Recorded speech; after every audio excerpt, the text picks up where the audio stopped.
ॐ नमः सिद्धेभ्यः। ॐ नमः सिद्धेभ्यः। ॐ नमः सिद्धेभ्यः।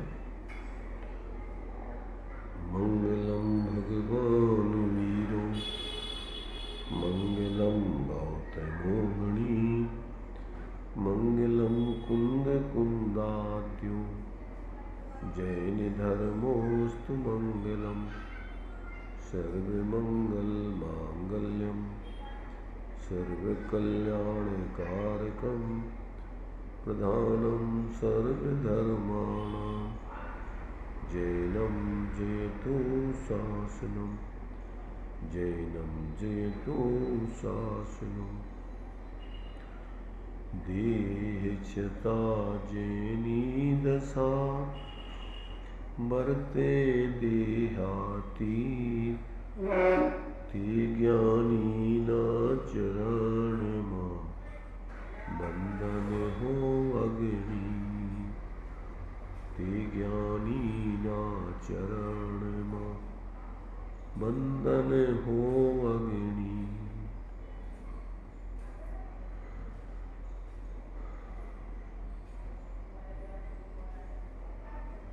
चर्चा अपनी श्रीमद् राजचंद्र जी के वचनामृतों के माध्यम से चल रही है, जो विराग सरिता में श्रीमद् राजचंद्र जी के कुछ वचनों का आत्महित करने वाले जीवों के लिए संकलित किया गया है। उस संकलन में से ही अपनी यहाँ चर्चा चल रही है। तो अभी 180 तक के वचनों की अपनी चर्चा हो गई थी। अब उससे आगे के बारे में अपन विचार करते हैं। इनके एक एक वचन में बहुत ही गहराई और मर्म छिपे हुए होते हैं। उसके संबंध में अपन यहाँ चर्चा कर रहे हैं, विचार कर रहे हैं, क्योंकि जिनको आत्महित करना है, ऐसे मार्मिक उन वचनों का और अपने हित की दृष्टि से अपने परिणाम आदि को परखने का ये बहुत सुंदर सरल भाषा में संकलन है। अभी 180 नंबर का वचन अपन ने पढ़ा था कि अधिक श्रवण करने से मनन शक्ति मंद होती देखने में आती है। अर्थात जो लोग मात्र सुनने में ही लगे रहते हैं, उस सुने हुए स्वाध्याय का अथवा प्रवचन का विचार नहीं करते, निर्णय नहीं करते और मात्र सुनने की ही उनको आदत पड़ जाती है, तो कहते हैं उससे उनकी मनन करने की शक्ति अर्थात उनको स्वयं वस्तु तत्व का निर्णय करने की सामर्थ्य खत्म हो जाती है। वे जीव जो है आगे नहीं बढ़ पाते हैं। उनको एकमात्र सुनने की आदत होने से एक प्रकार से पराधीनता की आदत बन जाती है। इसलिए जो है जब तक आप जो भगवान जनेन्द्र के वचन हैं, उपदेश हैं, उन उपदेशों का विचार करके निर्णय करके और जीवन में प्रयोग नहीं करोगे, तब तक अपने लिए जो है आत्मा का हित नहीं सध सकता है। इसलिए मात्र सुनना काफ़ी नहीं है, सुन करके उसको गुनना और गुन करके उसको जीवन में प्रैक्टिकल करना। जो अपना स्वस्वरूप है उसको अपने रूप ग्रहण करना, जो अपने से भिन्न है उनको भिन्न जानकर उससे मध्यस्थ रहना, और जो अपने स्वाश्रय से शुद्ध भाव प्रकट होते हैं उन भावों को अपने जीवन में प्रकट करना, और जो पराश्रय से अशुद्ध भाव चलते हैं उनका क्रम से त्याग करना। तो ये जब तक अपने लिए लक्ष्य नहीं होगा तब तक मात्र सुनते रहने से जीवों का हित नहीं होता। ये बात इसमें कही गई है। और उससे फिर खुद की बुद्धि निर्णय करने की खुद की बुद्धि खत्म हो जाती है और आगे का अपना जो है कार्य जो होने चाहिए वो नहीं होता है। तो यहाँ पर मात्र जो अपन को सुनने की आदत पड़ जाए और उसमें से आगे बढ़ने सुन करके उसमें से विचार नहीं करें, निर्णय नहीं करें और फिर उसमें से भेद विज्ञान करके स्वानुभव करके मोक्ष मार्ग की प्रवृत्ति नहीं करें और फिर अपने उस स्वरूप के आश्रय से ही जब तक पूर्ण वितरागता नहीं हो तब तक क्रम से जो अपने लिए हित अहितकारी भाव हैं और निमित्तादिक हैं उनका बराबर विवेक रख करके परिवर्तन नहीं करें, तब तक जो है इस जीव का अपना हित नहीं सधता है। मात्र एक अन्य काम है, जैसे ये भी जीव को काम हो जाता है सुनने का, और वो भी एक प्रकार से व्यसन टाइप का हो करके और मात्र वहीं तक सीमित रहता है, आगे नहीं बढ़ पाता है। ये बात यहाँ पर ने 180 नंबर के वचन में पढ़ी थी। अब आगे 181 नंबर का वचन है, अधिक आत्मिक सुख के विचार का काम किए बिना। अब यदि सुन भी लिया और आत्मा का हित का विचार भी कर लिया कि अपन को आत्मा का हित करने चाहिए, परंतु आगे का प्रयोग नहीं किया, काम किए बिना अपने आत्महित का निर्णय तो हो गया कि भैया अपना हित माने अपना आत्मा का वास्तव में हित करना चाहिए, और वो आत्मा का हित इस प्रकार से हो सकता है, अपन ने जानकारी भी कर ली और फिर आगे उस पर प्रयोग नहीं किया। तो कहते हैं जो जीव आत्मिक सुख के विचार का काम किए बिना अगर संतुष्ट होता है, बना रहता है, ऐसे ही विचार करके मात्र रह जाता है, तो अनंत काल दुख भोगना पड़ेगा। उसके चतुर्गति संसार के दुखों का अभाव नहीं होगा और आत्मिक सुख उसको प्रकट नहीं होगा। मात्र सुख का विचार कर लेने से, हित के विचार कर लेने से काम नहीं चलता है। उस हित का प्रयोजन साधने के लिए अपन को जब तक उस जाति का पुरुषार्थ स्वाश्रय से न किया जाए और पराश्रय से न हटा जाए, तब तक जो है कहते हैं संसार में चतुर्गति के अनंत काल से जो दुख भोगता रहा है जी, वो फिर ज्यों के त्यों पड़े रहेंगे और भोगना पड़ेंगे। इसलिए अनंत संसार भ्रमण करना ही पड़ेगा।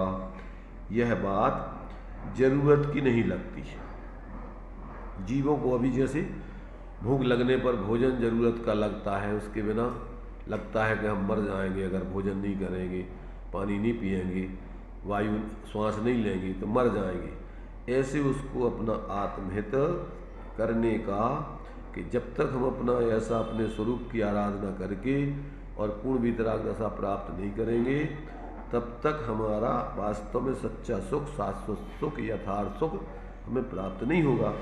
ऐसी अभी उसको जरूरत नहीं दिखती है। वो सोच रहा है कि बस जो हमारा चल रहा है इससे ही हमारा काम चल रहा है, इसी से हम जिंदा है। तो ये जो है इसको इस प्रकार की जो ज़रूरत नहीं महसूस होती है, तो ऐसी ज़रूरत महसूस नहीं होना ही उसके लिए वास्तव में उस जाति का पुरुषार्थ पैदा नहीं होने देता। तो क्या होता है कि जब ऐसी ज़रूरत महसूस नहीं होती उसकी, तो मतलब यह है कि चैतन्य ने अपने को ये आत्महित को कृत्रिम माना है।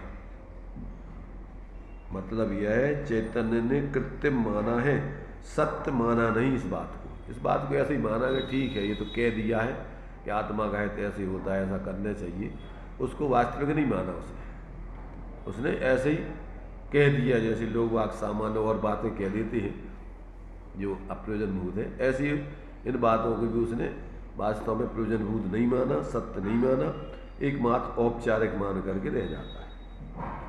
ऐसा जो है 181 नंबर के वचन में उन्होंने ये स्पष्ट किया है। जिस चीज़ की उसको गरज, जिसमें हित भाषित होता है, वो कार्य किए बिना वो रहता नहीं। 182 नंबर का वचन है, सम्यक दृष्टि पुरुष अनिवार्य उदय के कारण लोक व्यवहार निर्दोषपने लज्जायमान होकर करते हैं। प्रवृत्ति करना चाहिए, उससे सुवासुद जैसा होना होगा वैसा ही होगा, ऐसी दृढ़ मान्यता से ऊपर प्रवृत्ति करते हैं। इसमें देखिए क्या कह रही है। पहली चीज तो सम्यक दृष्टि पुरुष, फिर अनिवार्य उदय के कारण, क्योंकि सम्यक दृष्टि पुरुष भी जब तक पूर्ण स्वाश्रय से वीतराग दशा प्राप्त नहीं करेगा, तब तक भी उसकी भूमिका अनुसार उदय चलता रहता है। और उदय में तुम्हारे लिए जो है उस उदय में जुड़ना भी पड़ेगा, क्योंकि जब तक अभी पूर्ण वीतराग नहीं होगी तो भूमिका अनुसार बाहर के कार्यों में भी प्रवृत्ति होती है। तो ये कह रहा है कि सम्यक दृष्टि पुरुष अनिवार्य उदय के कारण लोक व्यवहार निर्दोषपने, जो भी लोक में व्यवहार उसको करना पड़ता है, वो जो अपने लिए आगम में उस व्यवहार को करने की अपने लिए विधि बतलाई है, उस विधि से निर्दोष बने, जिसमें हिंसा आदि ना हो किसी प्रकार से, और अपने लिए जो है धर्म के विपरीत अपना परिवर्तन या सोच आदि ना हो, उस प्रकार से वो निर्दोष बने उस व्यवहार को करता है। और उसमें भी फिर प्रसन्न नहीं होता है, लज्जायमान होकर करता है। माने उस कार्य को करते हुए भी जानता है कि मूल में अपना वास्तव में कार्य तो नहीं है, मूल कार्य तो अपना पूर्ण स्वाश्रय से अपने अंदर में जो है निर्विकल्प रूप वीतराग दशा रूप प्रणवन करके अतीन्द्रिय आनंद रूप भोगते हुए ऐसा जीवन जीना है। अब चूंकि अभी निचली भूमिका में अब अपन को ये व्यवहार जो अभी गुणस्थान प्रमाण बाहर में उदय के आधार पर चल रहा है, उसमें जुड़ान हो रहा है, ये तो अपन को करना ही पड़ेगा। वो तो व्यवस्था है, प्राकृतिक सैद्धांतिक को वस्तु व्यवस्था है। तो अब फिर उसमें जो है वो करते तो हैं, परंतु उसको हेय जानते, उसको अपना हित रूप नहीं जानते। इसलिए उसको उसमें जैसे कोई अच्छे ऊंचे व्यक्ति को नीचा काम करना पड़ा तो उसको शर्म लगती है। कोई खानदानी व्यक्ति को कभी मजबूरी में नीचा काम करना पड़ा, क्या कैसा करता है वो कार्य, बहुत शर्मिंदगी महसूस करते हुए उसको करता है। तो ऐसे ही सम्यक दृष्टि को ये ऐसा नहीं लगता कि ये कार्य हमें, जितने शुभाशुभ कार्य है संसार के बहिर्मुक्ता के कार्य ही हमारा कर्तव्य है। हमारा कर्तव्य तो पूर्ण स्वाश्रय से जीवन जीना, आनंद रूप जीवन जीना ही है। पर अब अभी जब तक उस स्थिति में नहीं पहुंचे, जब तक वो कार्य तो करना पड़ेगा। तो फिर उसमें जो है वो लज्जायमान होकर के, अर्थात भेद विज्ञान करके और अरुचि भाव से अथवा अनिच्छा भाव से और उसको करते हुए प्रवृत्ति करते हैं। तो इसमें प्रवृत्ति करना चाहिए, उससे शुभाशुभ जैसा होना होगा वैसा होगा। भूमि का अनुसार देखो, वो गुणस्थान प्रमाण शुभाशुभ भाव होते हैं और उससे जो भी कर्मादि का आश्रय बंध होता है वो तो होगा ही होगा। तो ऐसा जो है, ऐसी दृढ़ उसको बराबर करणान योग का ज्ञान भी है और अपने गुणस्थान प्रमाण स्वाश्रय रूप परिवर्तन करते हुए संबंध आदि का भी विवेक है। इसलिए अब इसमें जो भी होगा, सम्यक दृष्टि को ऐसा आश्रयबंध नहीं होता है कि वो दुर्गति में चला जाए, ये उसको बराबर ज्ञान है। इसलिए अब उसमें घबराता नहीं है, उस कार्य को करते हुए और उस प्रवृत्ति को करता है विवेकपूर्वक, निर्दोषपने और हे बुद्धि से। तो कहते इस प्रकार से वो वैसा कार्य करते हुए ऐसी उसको दृढ़ मान्यता है कि उसमें अब जो भूमि का अनुसार बंद होना होगा तो होगा ही वो तो। और फिर ये भी पता है कि ऐसा नहीं होगा कि हम कोई दुर्गति आदि में जाएंगे। कर्म फलों को भोगना जरूरी थोड़ी, जरूरी है, या उनको काट भी सकते, नहीं काट सकते, ऐसी कल्पनाओं से नहीं कटता है। जब तक तुम्हारी पात्रता नहीं होगी तब तक तुम्हारे लिए उस प्रकार का परिवर्तन करना ही होगा, उस कर्म फल का तुम्हें भोगता भी बनना ही पड़ेगा। इसलिए वो तो अपने लिए प्रेरणा के लिए लिखा हुआ है। किसी ने कहा है कि कर्म फल भोगना तुम्हारी मजबूरी नहीं है, अज्ञानता है, वो मिथ्या दृष्टियों के लिए। ये सम्यक दृष्टि की चर्चा चल रही है।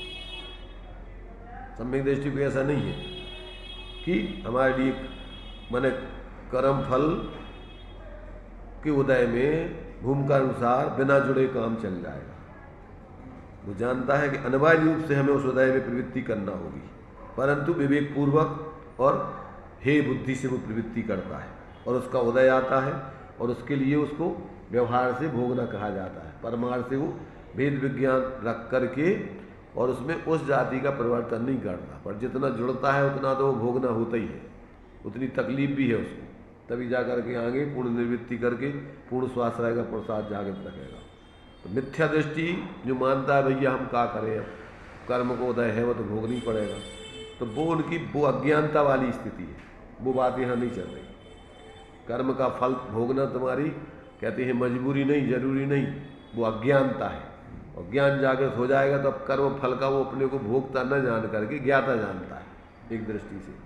और ज्ञाता के संगे संगे अस्थिरता जन्य जो प्रवृत्ति होती है उसका वो भोगता भी जानता है, उतना वो भोग भी रहा है, उतनी तकलीफ भी है उसको।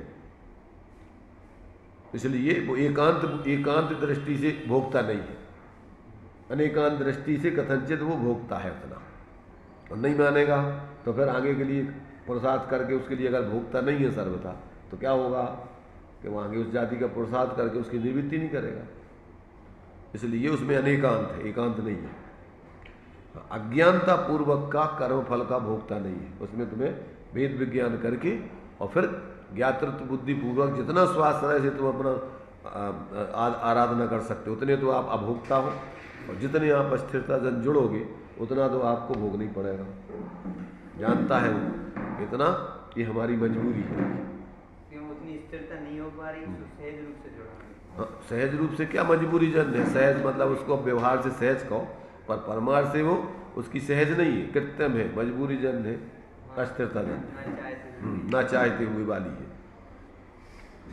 इस प्रकार से जो है इस 182 नंबर के वचन में कि सम्यक दृष्टि पुरुष अनिवार्य उदय को, क्योंकि गुण स्थान प्रमाण उदय अनिवार्य रहेगा, लोक व्यवहार निर्दोषपने लज्जायमान होकर करते हैं, प्रवृत्ति करना चाहिए, उससे शुभाशुभ जैसा होना होगा वैसा होगा, ऐसी दृढ़ मान्यता से, पता है कि ये ऐसा भी जो होना है वो बंद होगा उतना उतना, ऐसी दृढ़ मान्यता से ऊपर लिखी हुई प्रवृत्ति को वो करते हैं, तो उतनी उतनी जिस गुण स्थान में वो है उस गुण स्थान जन उसमें घबराते नहीं हैं और उसमें उतावलापन नहीं करते, और उसमें किसी प्रकार से जो है अन्यथा सोच करके भागने की नहीं सोचते, उसमें आपको बड़ी शालीनता से विवेक पूर्वक प्रवृत्ति करना, पर अरुचि भाव से, अनासक्त भाव से, वेद विज्ञान पूर्वक। हाँ,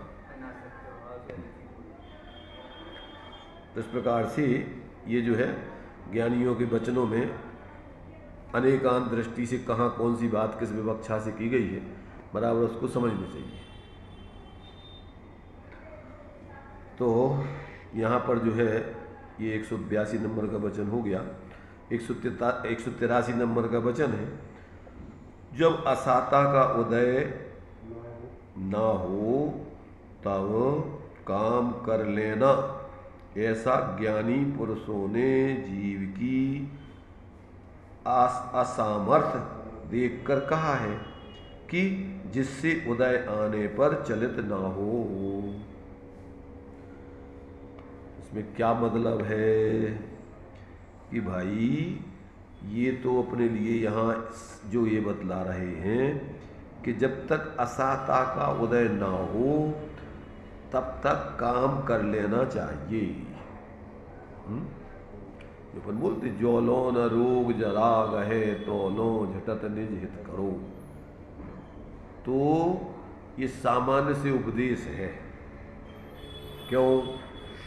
इसलिए कि आत्मज्ञान सम्यक दर्शन तो असाता का महाउदय सात्विक नरक का भी होने पर और वहाँ पर भी जीव सम्यक दर्शन प्राप्त कर लेता है। पर यहाँ तो जो जीव अभी मनुष्य पर्याय आदि में हैं उनके लिए ये कार्य अनुकूलताओं में तो सहज हो पाता है, पर प्रतिकूलताओं में उसका उपयोग भटकता रहता है, अपने आत्महित के मार्ग में नहीं लग पाता है। इसलिए ये नियम जो है कमजोर जीवों को देख करके और इस प्रकार से कहा गया है। तो सर्वथा उसको नहीं लगा लेना कि असाता का उदय आने पर हम अपना कल्याण कर ही नहीं पाएंगे। नहीं, वो कल्याण मुनिराजों का तो जिसको भेद विज्ञान हो गया वो बात अलग है। अभी तो जिसको अभी भेद विज्ञान नहीं हुआ है तो कम से कम उसको भेद विज्ञान के लिए ऐसी प्रेरणा दी गई है जो कमजोर सामर्थ्यवान जीव है, जिनकी सामर्थ्य उनके लिए। जब लो न रोग जरा गए तब लो झटती, तो कोई बोला ना अभी, तो उनके लिए ये उपदेश है, क्योंकि उनका उपदेश प्रतिकूलताओं में लगता नहीं है। बार बार उपयोग अपना रोगों की तरफ, बुढ़ापे आदि की तरफ, इंद्रियां शिथिल हो जाती है, बुद्धि कमजोर पड़ जाती है, याद रहता नहीं है और मन लगता नहीं है। तो इससे पहले कहते हैं कि भैया जब तक तुम्हारे ऐसे असाता का उदय नहीं आया तब तक तुम अपना काम कर लो। तो ये जब असाता का उदय ना हो तब तक काम कर लेना, ऐसा ज्ञानी पुरुषों ने जीव की असामर्थ्य देखकर कहा है कि जिससे उदय आने पर फिर चलित ना हो। अगर जब आप अपने ऐसी अनुकूलताओं में अपनी आत्महितार्थ कार्य कर लोगे तो फिर क्या होगा कि आपका आत्मबल बढ़ जाएगा, वेद विज्ञान का आपके पास सामर्थ्य होगा, तो फिर प्रतिकूलताओं में भी आप उसमें चलित नहीं होगे, घबराओगे नहीं। तो भैया ठीक है, ये प्रतिकूलताएं सब बाहर की हैं, कर्माश्रित है, हमारा आत्मा इनसे प्रतिकूलता आदि से परे है। तो ऐसा वो जब वो इस प्रकार से अपना भेद विज्ञान करके अपने स्वरूप को पकड़ लेगा तो वो निर्भय होकर के फिर आत्मयथार्थ का कार्य कर सकता है, विशेषण में चलित नहीं होगा। तो एक सामान्य तरीके से उपदेश समझना चाहिए। वैसे तो संगी पंचेंद्रीय जीव कैसी भी प्रतिकूलताएं 7वें नरक तक की हों वहाँ पर भी वो अपना काम, हाँ इतनी बात जरूर है कि वहाँ आगे का काम नहीं हो सकता है। कौन सा? अब वो चाहे कि हम आगे संयम धारण कर लें और विशेष वितरागता बढ़ा लें, तो अब वहाँ नहीं, अभी मनुष्य पर्याय में आप वो काम कर सकते हो। इसलिए यहाँ अभी जब तक असात हमारे ऐसा कोई पाप का उदय नहीं आया कि जब तक तुम त्रियंच आदि गति में नहीं गए अथवा कोई और गतियों में नहीं गए, तब तक यहाँ आप अपना हित का काम कर लो। इसमें इसलिए अनेक अनेक विवक्षाओं से अनेक अनेक दृष्टिकोणों से उपदेश होते हैं। तो जहाँ जिस दृष्टिकोण से जिस लक्ष्य से वो उपदेश दिया गया हो उसका वो अर्थ निकाल के, बाकी उसमें सर्वथा ऐसा न लगा करके कि भैया अब हमारी सामर्थ्य नहीं है। तो तीव्र साता का उदय तो असंगी तक के जीवों को माना जाता है, वहाँ काम नहीं कर सकते आप किसी प्रकार भेद विज्ञान का। और संगी पंचेंद्रीय जीवों को, और उसमें मनुष्य पर्याय में थोड़ी अनुकूलता होने पर व्यक्ति को थोड़ा विशेष रूप से अपना कार्य कर सकता है, प्रतिकूलता होने पर फिर उसका मन नहीं लगता है और उपयोग इधर उधर भटकता रहता है। तो इसलिए ये बात वहाँ उस बात पर अपन को ध्यान रखना चाहिए। 184 नंबर का वचन है। ज्ञानी पुरुषों को कर्म रूपी कर्ज से मुक्त होने के लिए हर्षायमान पने तैयार रहना चाहिए, कारण वह दिए बिना छुटकारा होने वाला नहीं। सुख दुख जिस द्रव्य क्षेत्र काल भाव से उदय आने वाले हैं उनमें इंद्रादि भी फेरफार करने में शक्तिवान नहीं। क्या कह रहे हैं इसमें? ज्ञानी पुरुषों को कर्म रूपी कर्ज से मुक्त होने के लिए हर्षायमान पने तैयार रहना चाहिए। भाई तुमने किसी का कर्जा ले लिया है और अब वो कोई मांगने आवे तो तुम्हारा फर्ज बनता है सज्जन पुरुषों का कि भैया ठीक है आप अपना कर्जा चुका लो, अभी हमारे पास है, अब अपना ले जाओ। तो ऐसा जो व्यवहार में अपन ये बोलते हैं ऐसे ही यहाँ पर कहते हैं, ये तो अपन को एक दृष्टांत हो गया। ऐसे ही अपन को जो पूर्व में अज्ञान दशा आदि में अपन ने कर्म बांधे अभी तो उदय में आएंगे। अब उस उदय में आप क्या करो, अब हाय तो वह मत मचाओ, किसी को दोष मत दो। क्या ज़्यादातर क्या है, अपनी करनी आप करे सिर वालन की धरता। ज़्यादातर जीव अज्ञान दशा में क्या करता है, दूसरों पे दोष देते हैं। हमारे मम्मी पापा ने हमें पढ़ाया नहीं, हमें ऐसा नहीं किया, इनने अच्छा धंधा नहीं करवाया, फलाना नहीं। तो ये जो है ये इसका जो है ये सही तरीके से मैंने इसका जो है ये चिंतन नहीं है। जितने भी निमित्त बनते हैं वे निमित्त ही हैं और तुम्हारे कर्म के उदय पूर्वक बनते हैं। इसमें कोई नो कर्मों का उसमें दोष नहीं होता है।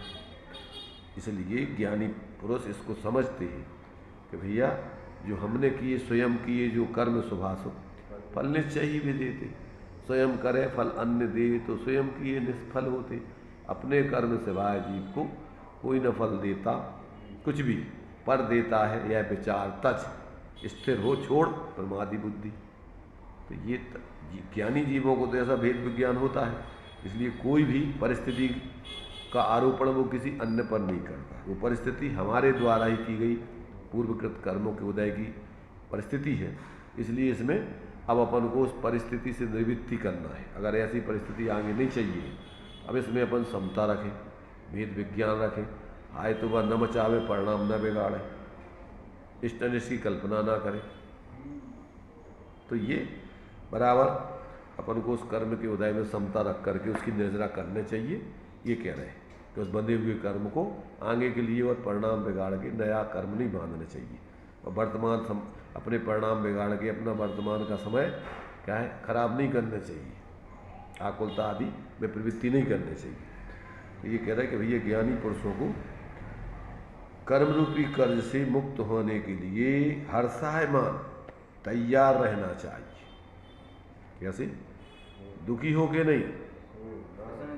अपन पढ़ते समाधि में आने पर प्रसन्न होता है कि भैया चलो ये अपने लिए जीर्ण शीर्ण कपड़े को छुड़ा करके नए मकान में भेजने के लिए अपने लिए ये क्या हुआ है, ये आयु समाप्त होने वाली है। इसलिए जो भी कर्म का उदय आता है ज्ञानी उसमें धोता नहीं है। उसमें क्या करता है? प्रसन्न रहता है, सहज रहता है। इसलिए हर सहायमान तैयार रहना चाहिए, कारण कि दिए बिना उसका छुटकारा होने वाला नहीं है। दिए बिना मतलब भेद विज्ञान किए बिना, समता में रहे बिना उसकी निर्जरा नहीं होगी। अगर उसमें आप जुड़ोगे, ननुनच करोगे तो फिर आगे के लिए कर्जा, फिर आगे कर्म बनेगा। अब उसी की पुष्टि के लिए यहाँ पर एक अपने लिए सिद्धांत से प्रस्तुत किया गया है, जो अपने लिए तुम्हारे से जम जस जम्मी देसे जीर्ण बिहाणे जम्मी कालम्मी जो दिया हुआ है काय में कार्तिक रुद्रेक्षा में स्वामी कार्तिक स्वामी ने दिया है कि जिस द्रव्य का जिस क्षेत्र में जिस काल में जिस निमित्त से जो कुछ भी शोक दुख जीवन मरण भगवान जनेन्द्र के ज्ञान में आया है, वो उस प्रकार उस द्रव्य का उस क्षेत्र में उस काल में उस निमित्त से उस प्रकार का क्या है, वो संयोग बनता ही बनता है। तो कहते हैं उसमें सुख दुख जिस द्रव्य क्षेत्र काल भाव से उदय आने वाले हैं उसमें इंद्रादि भी फेर फार करने में समर्थ नहीं है। तो ऐसा जो मानता है जानता है और सहज समता भाव रखता है वो सम्यक दृष्टि, और जो ऐसा नहीं मानता है वो कुदृष्टि मिथ्या दृष्टि है। जिस द्रव्य का जिस क्षेत्र में जिस काल में जिस निमित्त से जो कुछ भी उदय आना है वो उसी हिसाब से आ रहा है, इसको बदलने में कोई समर्थ नहीं है। ऐसा जानकर जो सहज रहता है वेद विज्ञान करके जीता है वो जीव सम्यक दृष्टि है। और जो ऐसा नहीं मान के अन्यथा मानता है और उसमें अन्यथा परिवर्तन कराना चाहता है तो कहते वो सब कुदृष्टि है, मिथ्या दृष्टि। इसलिए अपन को इस वस्तु व्यवस्था के अंतर्गत जब ऐसा ज्ञान हो जाता है तो फिर वो जीव किसी प्रकार से संकल्प विकल्प करके पर पदार्थों में एकत्व ममत्व आदि करके इष्टनिष्ट की कल्पना आदि करके अपने परिणामों को नहीं बिगाड़ता, मिथ्यात आदि रूप परिणमन नहीं करता विपरीत मान करके। वो बराबर वेद विज्ञान पूर्वक ऐसा वस्तु का स्वरूप समझकर सहज रहता है, ज्ञाता रहता है और किसी प्रकार से परिणाम जितनी सामर्थ्य है उसमें अपने समता अपने गुण स्थान प्रमाण रखकर और कदाचित उसमें जुड़ान होता है तो समझता है कि ये हमारी कमजोरी है, ये उस पदार्थ का कुछ लेना देना नहीं है, ये हमारी कमजोरी है कि हम उसमें पूर्ण समता में नहीं रह पा रहे हैं। ऐसा ज्ञातृत्व पूर्वक जुड़ान होने पर उस भाव को ही जानता है, छोड़ने लायक। उन पदार्थों को बदलना नहीं चाहता है, उन पदार्थों को अच्छा बुरा नहीं मानता है। क्या करता है? अपने परिणाम अपने स्वरूप में स्थिर करके उसमें सहज रहना चाहता है। और जितना जुड़ता है वो अपनी कमजोरी मानता है, अपनी गलती मानता है, इसमें किसी दूसरे की गलती नहीं है, ऐसा वो ज्ञानी जानते हैं। 185 नंबर का वचन है। अनंत काल से जीव का संसार में परिभ्रमण हो रहा है और इस परिभ्रमण में इसने अनंत जप तप वैराग्य आदि साधन किए मालूम होते हैं, तथापि जिससे यथार्थ कल्याण सिद्ध होता है ऐसा एक भी साधन हो सका हो ऐसा मालूम नहीं होता। वैराग्य आदि साधन की अभी बताएंगे, चलो पढ़ो। ऐसे जप तप या वैराग्य अथवा दूसरे साधन मात्र संसार रूप हुए हैं, वैसा किस कारण से हुआ? यह बात अवश्य बारंबार विचारणीय है। अब ये जो है इन्होंने माने जो बाही में जिसको धर्म मान करके अज्ञानी जीव करते हैं, बिना भेद विज्ञान के, बिना आत्मज्ञान के, और वो उसके लिए मुक्ति का कारण नहीं होता है, संसार के कारण होते हैं। क्योंकि जितने भी शुभाशुभ भाव हैं वो सब संसार के हेतु हैं। तो यहाँ पर उसी बात को सिद्ध कर रहे हैं कि अनंत काल से जीव का संसार में ही परिभ्रमण हो रहा है। और इस परिभ्रमण में इसने अनंत बार जब भी किया तब भी किया, वैराग्य आदि धारण करके साधु भी बना, और ये सब साधन इसने अनंत बार कर लिए। जो पर पढ़ते मुनि वृद्धार अनंत बार ग्रीव को उपजायो पहने आत्म ज्ञान बिना। तो कहते इसने ये सब बाहर के काम तो अनंत बार कर लिए जो संसार के हेतु हैं। अंतिम ग्रीव लो की हद पायो अनंत विरिया पर। तो ये सब बिना व्यवहार जब तब के तो जा ही नहीं सकता है। तो ये सब किए उसने, महीना महीना के उपवास भी कर लिए, शरीर सुखा दिए, पर पहने जे आत्म ज्ञान बिना सुख लेस न पाए। तो कहते ये सब किए उसने, साधन किए मालूम होते हैं, तथापि जिससे यथार्थ कल्याण सिद्ध होता है ऐसा एक भी साधन हो सका हो ऐसा मालूम नहीं होता है। अगर इसने एक भी साधन जिससे कल्याण होता है ऐसा साधन अपनाया होता तो आज तक चतुर्गति का पात्र रहता ही नहीं। तो इसका मतलब ये है कि आज तक उसने ऐसा कोई साधन नहीं अपनाया। जो स्वाश्रय वाला आत्मार्थ का जो साधन है, निश्चय मोक्ष मार्ग रत्नत्रय मूल मोक्ष मार्ग, आज तक उसको ग्रहण किए ही नहीं। बाहर बाहर ही प्रवृत्ति करता रहा, पराश्रित प्रवृत्ति करता रहा, स्वाश्रित प्रवृत्ति आज तक नहीं की इसने। तो ज़्यादा से ज़्यादा अपन बोलते ना कि किसकी दौड़ मस्जिद तक, बस ज़्यादा से ज़्यादा आया तो मंदिर आदि आ गया, थोड़ा बाहर से संसार शरीर भोगों से विरक्त हो गया है, छोड़ करके जंगल आदि चला गया, सब भोजन आदि भी छोड़ दिया, उपवास आदि भी कर लिए, परंतु जो मूल प्रयोजन था उसका वो प्रयोजन उसने समझा नहीं कि बाहर की निवृत्ति तो स्वरूप प्रवृत्ति के लिए थी, पर वो प्रवृत्ति नहीं की, इन्हीं में लगा रहा। इसलिए कहते कि ऐसा कार्य इसने अनंत बार किया है, और ऐसा मालूम होता है कि इसने जिससे आत्मित होता है ऐसा कार्य यथार्थ कार्य एक बार भी नहीं किया। ऐसे जप ताप या वैराग अथवा दूसरे भी साधन मात्र संसार रूपी हुए हैं, वैसा किस कारण से हुआ इस पर सोचो। पे कछु हाथ हजू ना पर्यो, सब कुछ कर लिया, कछु और रह गया साधन, कौन सा साधन बाकी रह गया इसका विचार करो। जब तक ऐसा उस साधन के बारे में विचार नहीं करोगे और उसको जीवन में नहीं अपनाओगे तब तक ये जीव का दिन रात शुभ भावों से मेरा व्यापार चला करता, मानस वाणी और काया से आश्रव का द्वार खुला रहता। शुभ और अशुभ की आकुलता, ज्वाला आकुलता, परमार्थ से आकुलता, ज्वाला तो उपमा है, वो अग्नि के ऊपर उपमा दी है। परमार्थ से तो राग आग बोलते उसको अपन, तो आकुलता उसकी निरंतर विकल्पों की आकुलता। तो कहते हैं ये जो है जीव ने आज तक ऐसा अपना जो है स्वाश्रितकारी मोक्ष मार्ग का कार्य परमार्थ साधन को नहीं अपनाया। इस बात को कहते हैं बारंबार विचार निर्णय करके और उस साधन की ओर बढ़ना चाहिए जो आज तक हमने नहीं किया। इन्हीं को बार बार पुनरावर्तन करके भूल जाता है जी, उसी में प्रवर्तन करता रहा, फिर जिंदगी पूरी हो जाती है, घूमते घूमते जो मूल कार्य है वो उसका रह ही जाता है। अभी भी अगर मान लीजिए इतने जीवन में अभी तक जितनी जिंदगी में अपन ने जो कुछ किया, अगर उसमें कोई अपने लिए ऐसा कोई अलौकिक कार्य है ना, आत्म सुख का कार्य, मन वचन काय से अलग होकर के ऐसा स्वाश्रय पने का जो स्वरूप का अनुभव का कार्य है वो नहीं हुआ, तो अपन को ये सब जो भी किया है उसमें एक अपनी धर्म बुद्धि छोड़ देना चाहिए, सुख बुद्धि छोड़ देना चाहिए, और उसके लिए अपन को ज्ञानियों का सानिध्य करके और फिर उस कार्य को अपनाने के लिए कोई जात्यंतर पुरुषार्थ करना चाहिए।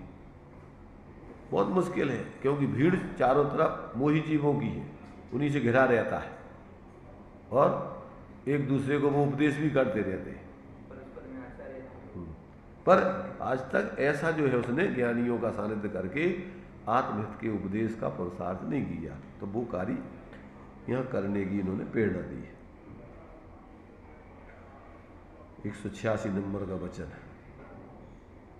दीक्षा लेने की बारंबार इच्छा होती हो तो कभी उस वृत्ति को शांत करना और कल्याण क्या तथा वह कैसे हो इसकी बारंबार विचारणा और गवेषणा करना।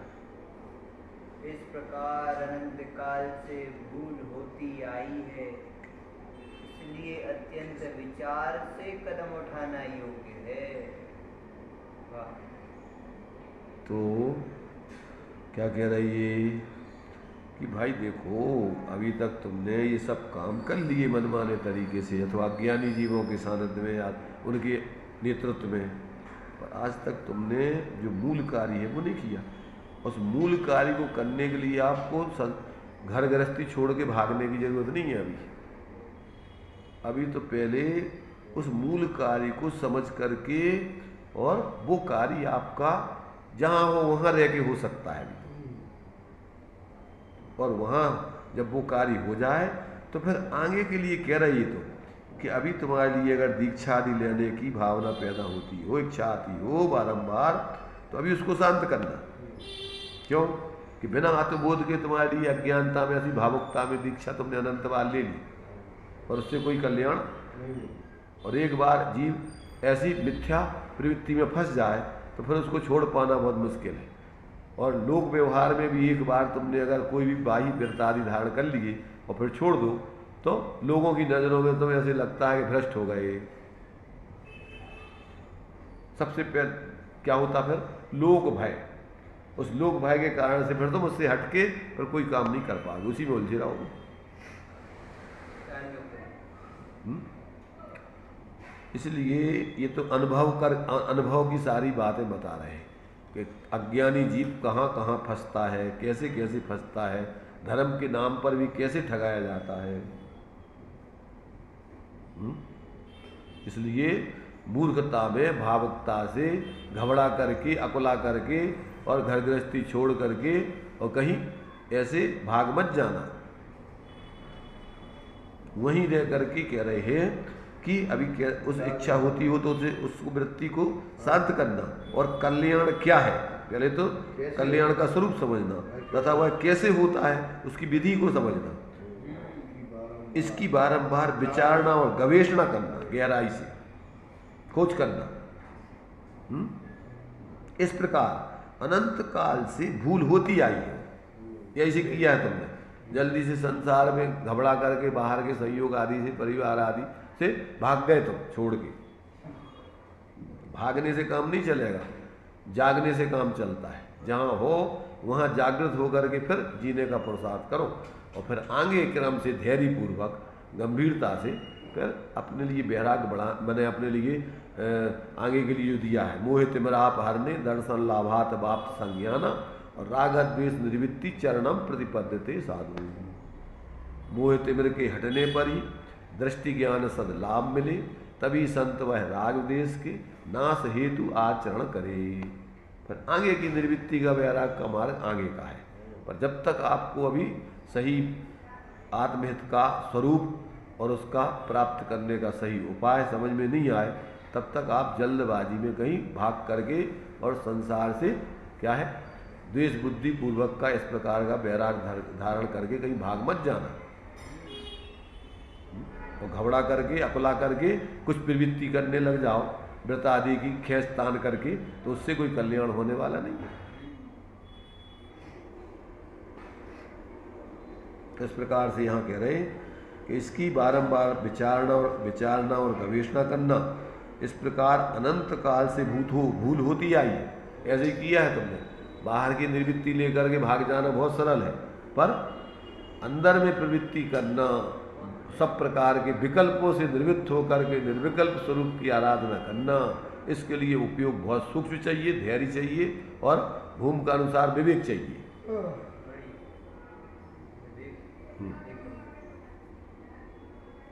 ये भावुकता का मार्ग नहीं है, समझ ना। विवेक और भावना पूर्वक स्वरूप आराधना का मार्ग है, धैर्य पूर्वक।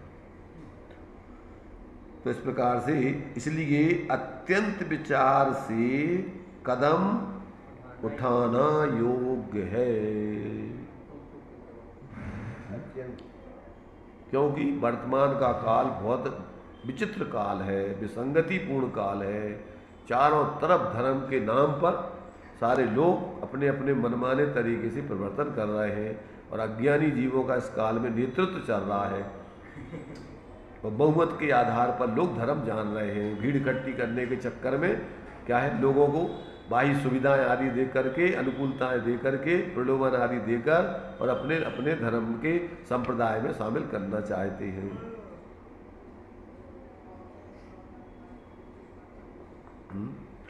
बहुत गजब के वचन हैं इनके सब। जीवों को, वर्तमान कालिक जीवों के लिए जागृत करके यथार्थ आत्महित के मार्ग में लगाने के लिए बहुत आवश्यक है। इनको समझे पड़े बिना वास्तव में सच्चा आत्मार्थ होना जीवन में प्रकट नहीं हो सकता। जैसे पंडित टोडरमल जी का मोक्ष मार्ग प्रकाशक और ये इनके वचन वगैरह, जितने भी वर्तमान में ज्ञानी हुए हैं, उन्होंने कैसे अपनी वर्तमान परिस्थिति में, क्योंकि इस काल में सम्यक दृष्टि पैदा होते नहीं, उनने कैसे इस परिस्थितियों में अपना कार्य किया है, तो सबके लिए भी वो इस वर्तमान पंचम काल के जीवों को मुख्य रूप से उनने वो सजग किया है। तीर्थंकर आदि के समय तो बहुलता से ज्ञानी जीव होते हैं और उस समय तो मोक्ष मार्ग बहुत विशेष रूप से चलता है, पर इस काल में मोक्ष मार्ग बहुत लुप्त है।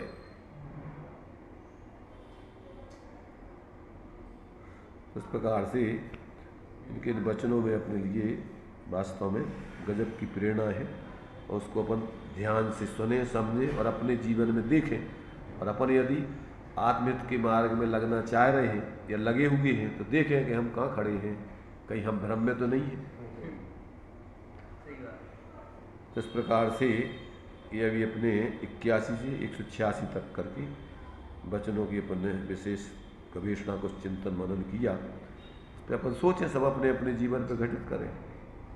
चलिए यहीं अपन इसको विराम देंगे।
द्वादशां निर्वाणी माता की, पंच परमेष्टि भगवंतों की।